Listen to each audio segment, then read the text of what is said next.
हर मस्जिद के नीचे आप क्यों शिवलिंग खोजते घूम रहे हो? और वक्फ बोर्ड का चेंज किया हुआ एक्ट 2013 का पढ़िए, फिर आपको समझ में आएगा कि इस देश में शरिया को सुप्रीम कोर्ट से ऊपर किया गया है। क्या लोकतंत्र में विपक्ष को अपनी बात कहने का अधिकार नहीं? लेकिन झारखंड की ईवीएम पसंद है, महाराष्ट्र की ईवीएम पसंद नहीं। यही तो संविधान की इज्जत इस देश में विपक्ष ने की है। संविधान की तो बात करना ही छोड़ दीजिए। तू समझा?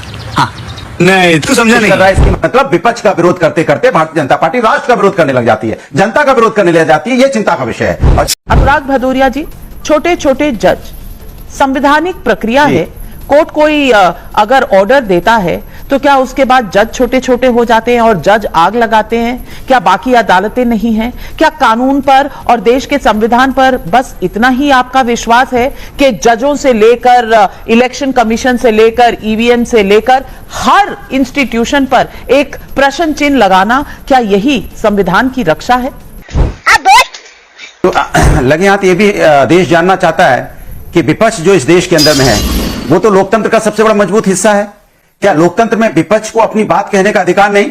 लोकतंत्र में तो दो ही पक्ष होते हैं, सत्ता पक्ष और विपक्ष। सत्ता पक्ष और विपक्ष को दोनों को ही जनता चुनती है। जब विपक्ष कोई आवाज उठाता है तो सत्ता पक्ष दबाने की कोशिश क्यों करती है? सत्ता पक्ष अगर दबाने की कोशिश कर रही है, इसके मतलब वो जनता की आवाज को दबाने की कोशिश कर रही है, और जो जनता की आवाज को दबाने की कोशिश कर रहा है, इसके मतलब विपक्ष का विरोध करते करते भारतीय जनता पार्टी राष्ट्र का विरोध करने लग जाती है। खाओ मां कसम, जनता का विरोध करने लग जाती है। यह चिंता का विषय है। और जहां तक अभी आपने बोला, मैं आपसे बता दूं कि मानी जो यहाँ वर्शिप एक्ट था उसमें भी वो सर्वोच्च न्यायालय का आदेश ऑलरेडी है वहां पे। अगर मोहन भागवत जी की बात करने जाए तो उन्होंने बोला था कि भाई हर मस्जिद के नीचे आप क्यों शिवलिंग खोजते घूम रहे हो। ये भी तो उन्होंने बोला, तो कोई हमने तो नहीं बोला। और उनका कहने का मतलब होता है कि जो सर्वोच्च न्यायालय जब कोई चीज का आदेश देता है तो छोटी अदालतों को उसको कंसिडर करना चाहिए, उनके बारे में सोचना चाहिए। तो ये जो निचली अदालतें उनको सर्वोच्च न्यायालय के जो आदेश है उनको पालन करना चाहिए, उसके हिसाब से एक्ट करना चाहिए। ये भी तो जरूरी है ना। झूठ बोलो, बार बार झूठ बोलो। तीसरी बात मैं पूछना चाहता हूं कि हर सवाल विपक्ष से क्यों होगा? अगर महंगाई ज्यादा है तो विपक्ष जिम्मेदार होता है, बेरोजगारी ज्यादा तो विपक्ष जिम्मेदार होता है, बांग्लादेश और कनाडा में हिंदुओं पर अत्याचार हो रहा है, जो जिम्मेदारी सरकार की है उसमें विपक्ष जिम्मेदार हो जाता है। अगर संसद ठीक से सुचारू रूप से आप नहीं चला पा रहे हो तो विपक्ष जिम्मेदार हो जाता है, क्योंकि संसद चलाने की जिम्मेदारी सरकार की होती है, सत्ता की होती है। आप बताइए, किसान परेशान होता है तो विपक्ष जिम्मेदार होता है, युवा रोड पे घूम रहा है तो विपक्ष जिम्मेदार है। सवाल यह उठता है कि हर बात पे आप विपक्ष को जिम्मेदारी ठहराना चाहते हो, इसके मतलब आप अपने ऊपर कोई जिम्मेदारी नहीं लेना चाहते। इसलिए कहते हैं ये सरकार जो है जनता के लिए नहीं है, ये सरकार सत्ता के लिए। उससे सत्ता चाहिए, किसी कीमत पे भी चाहिए। चाहिए। अगर कानून व्यवस्था फेल होती है तो भी विपक्ष जिम्मेदार। अरे मजेदार बात तो है नाविका जी, इस देश के अंदर में किसी भी प्रदेश में कानून व्यवस्था बनाए रखने की जिम्मेदारी उस प्रदेश की सरकार की होती है। अगर उस प्रदेश की सरकार कानून व्यवस्था बनाए रखने में फेल होती है तो विपक्ष की जिम्मेदारी, जैसे भी संबल में हुआ, उसके पहले बेचारा विपक्ष। अनुराग भदौरिया जी, इतनी सारी बातें आपने कह दी कि जैसे विपक्ष बेचारा हारा एक कोने में। अरे अभी तो आप सब गए थे ना वहां झारखंड में। आप बड़ी अच्छी तस्वीर थी इंडिया गठबंधन की, आपस में जो भी बोले, लेकिन वहां फोटो ऑप पूरी थी। और उस फोटो ऑप में जीत कैसे हुई थी? जीत तो ईवीएम से हुई थी। लेकिन अरे रुको जरा, सब्र करो। झारखंड की ईवीएम पसंद है, महाराष्ट्र की ईवीएम पसंद नहीं। यही तो संविधान की इज्जत इस देश में विपक्ष ने की है। सुधांशु त्रिवेदी जी, बहुत से मुद्दे उठाए अनुराग भदौरिया जी ने, आप जवाब दीजिए। अभी मजा आएगा ना भिड़ो। देखिए, अनुराग जी ने जो बात कही, हम विपक्ष से सवाल नहीं करते। विपक्ष ये भूल जाता है कि वो अनेक राज्यों में सत्ता पक्ष में है। भदौरिया जी को याद दिलाना चाहता हूं, किसानों का आप सवाल उठाते हैं तो कर्नाटक में 1200 किसानों ने आत्महत्या की है, और जिसके ऊपर कर्नाटक के उप मुख्यमंत्री डीके शिवकुमार का इतना संवेदनहीन बयान है कि ये 1200 की 1200 आत्महत्याएं अपने निजी कारणों से हुई हैं, इनका किसान से कोई लेना देना नहीं। ये तो सत्ता पक्ष से सवाल पूछा है।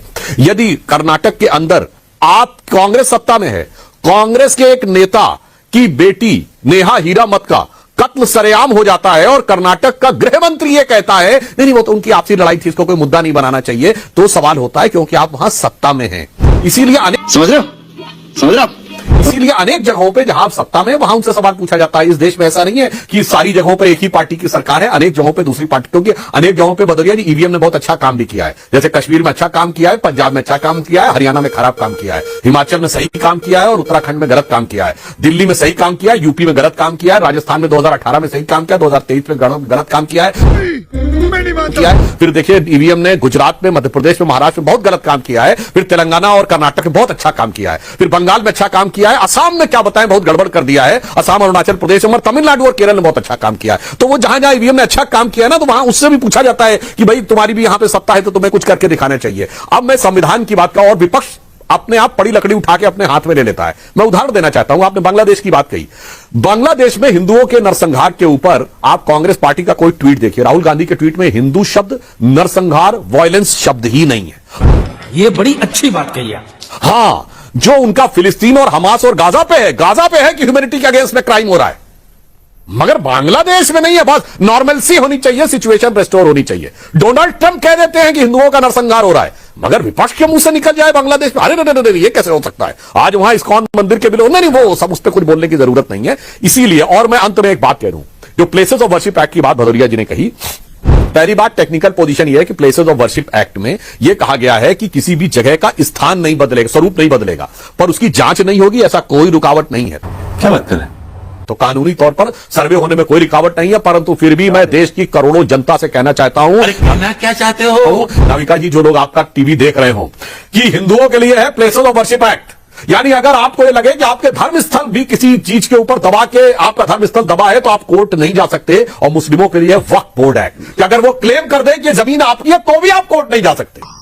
ये गड़बड़े बाबा। देखिए कितना सुंदर न्याय किया है सेकुलर सरकारों ने, कि अगर आपको लगे कि आपका धर्म स्थल दूसरे का है, तो आप कोर्ट नहीं जा सकते, उन्हीं का माना जाएगा। और वो कह दे कि जमीन आपकी है, तो भी आप कोर्ट नहीं जा सकते, वो उन्हीं की मानी जाएगी। और आपके लिए तो सन 47 का बार लगाया गया, मगर वक्फ बोर्ड में अगर कह दे फला नवाब ने 300 साल पहले दिया था, तो जमीन उनकी, फला बादशाह ने 400 साल पहले दिया था, तो जमीन उनकी, 150 ये तो धोती खोल रहा है। 150 साल पहले दिया था, तो जमीन इनकी। ये जो अद्भुत न्याय किया है, क्या संविधान की रक्षा की है, अद्भुत रक्षा की है। मैं दर्शकों के विवेक पे जोड़ता हूं और सारे प्रमुख दर्शकों से कहता हूं, प्लेसेस ऑफ वर्शिप एक्ट भी पढ़िए और वक्फ बोर्ड का चेंज किया हुआ एक्ट 2013 का पढ़िए, फिर आपको समझ में आएगा कि इस देश में शरिया को सुप्रीम कोर्ट से ऊपर किया गया है। इस साले को बम से उड़ा दूंगा एक बार हाथ में आ जाए तो। इसीलिए 2014 से पहले यह देश संवैधानिक दृष्टि से आंशिक मुस्लिम राष्ट्र था, सिर्फ अटल जी के उस 6 साल के दौर को छोड़कर। अब हमने उसे वास्तविक सेकुलर राष्ट्र बनाने का प्रयास किया। अगर किसी को कोई चीज पे आपत्ति है तो वो कोर्ट जाता है, अगर कोर्ट जाए तो छोटे छोटे जज आग लगा रहे हैं। अरे भैया, ऊपर की अदालतें हैं, ऊपर की अदालतों में जाकर गुहार लगाइए, लेकिन कोर्ट की कार्रवाई को आग लगाना कहना, क्या यह सही है? सुधांशु जी की मैंने बात सुना, सबसे पहले तो मैं सुधांशु जी से निवेदन करूंगा कि आप संविधान की तो बात करना ही छोड़ दीजिए। जिस चीज का आप पालन नहीं करते, जो संविधान उनको डॉक्टर बाबा साहेब अम्बेडकर ने दिया है, उस संविधान का तो पालन करते नहीं, उसकी तो धज्जियां उड़ाते, तो फिर उसकी दुहाई क्यों दे रहे हो आप? झूठी झूठी बात क्यों करते हो आप आखिर? उस कैसे कैसे लोग रहते हैं यार यहाँ पर। चलो तुमको पागल कुत्ते का गाड़ी उठा के ले जाएगा, बता रहे हैं। संविधान को अगर हम मानते सुधांशु जी, तो आप तो राज्यसभा के मेंबर है, पार्लियामेंट के अंदर बैठते हो, संविधान की शपथ लेके आप गए। वहीं पर एक कानून पास हुआ था प्लेसेस ऑफ वर्शिप एक्ट, जिसका आपने जिक्र किया 1991 का। उसमें क्या लिखा था? 15 अगस्त 1947 तक के जितने भी धार्मिक स्थल है, उसका आप नेचर कैरेक्टर चेंज नहीं कर सकते। हमारे मतलब आपको मत सिखा।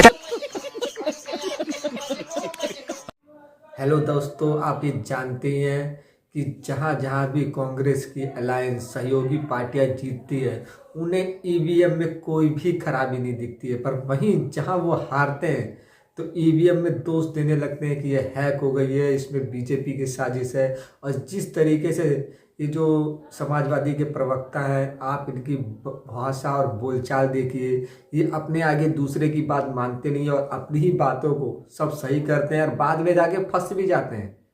तो आप ऐसे प्रवक्ता का क्या करेंगे, या आप खुद ही बता सकते हैं कि इनकी बुद्धि कितनी अच्छी है और कितनी सोच वाली है। जो अभी घटनाएं हो रही है उसके ऊपर भी ये बीजेपी को दोष दे रहे हैं, जबकि दोष इनकी विपक्षी पार्टियों का भी है। जब ये खुद सरकार में होते हैं तो कुछ नहीं करते हैं, दूसरे सामने वाले सरकार कोई अच्छा काम करे तो इन्हें उनमें भी दिक्कत है। तो दोस्तों, इसका भरपूर जवाब दिया है सुधांशु त्रिवेदी ने और बहुत ही अच्छा इन्हें रोस्ट भी किया है। तो आपको ये वीडियो कैसी लगी दोस्तों, हमें ज़रूर बताइएगा कमेंट सेक्शन में, और इसे बहुत ज़्यादा शेयर कीजिए। और सुधांशु त्रिवेदी आपको किस हिसाब के और कैसे आपको ये नेता लगते हैं? अगर आपको ये बहुत ही बढ़िया लगते हैं तो इसी खुशी में एक सब्सक्राइब तो बनता है दोस्तों। और मिलते हैं अगली वीडियो में और भी अच्छी वीडियो में। इस वीडियो को बहुत ज़्यादा शेयर कीजिएगा। तो मिलते हैं अगली वीडियो में। जय हिंद।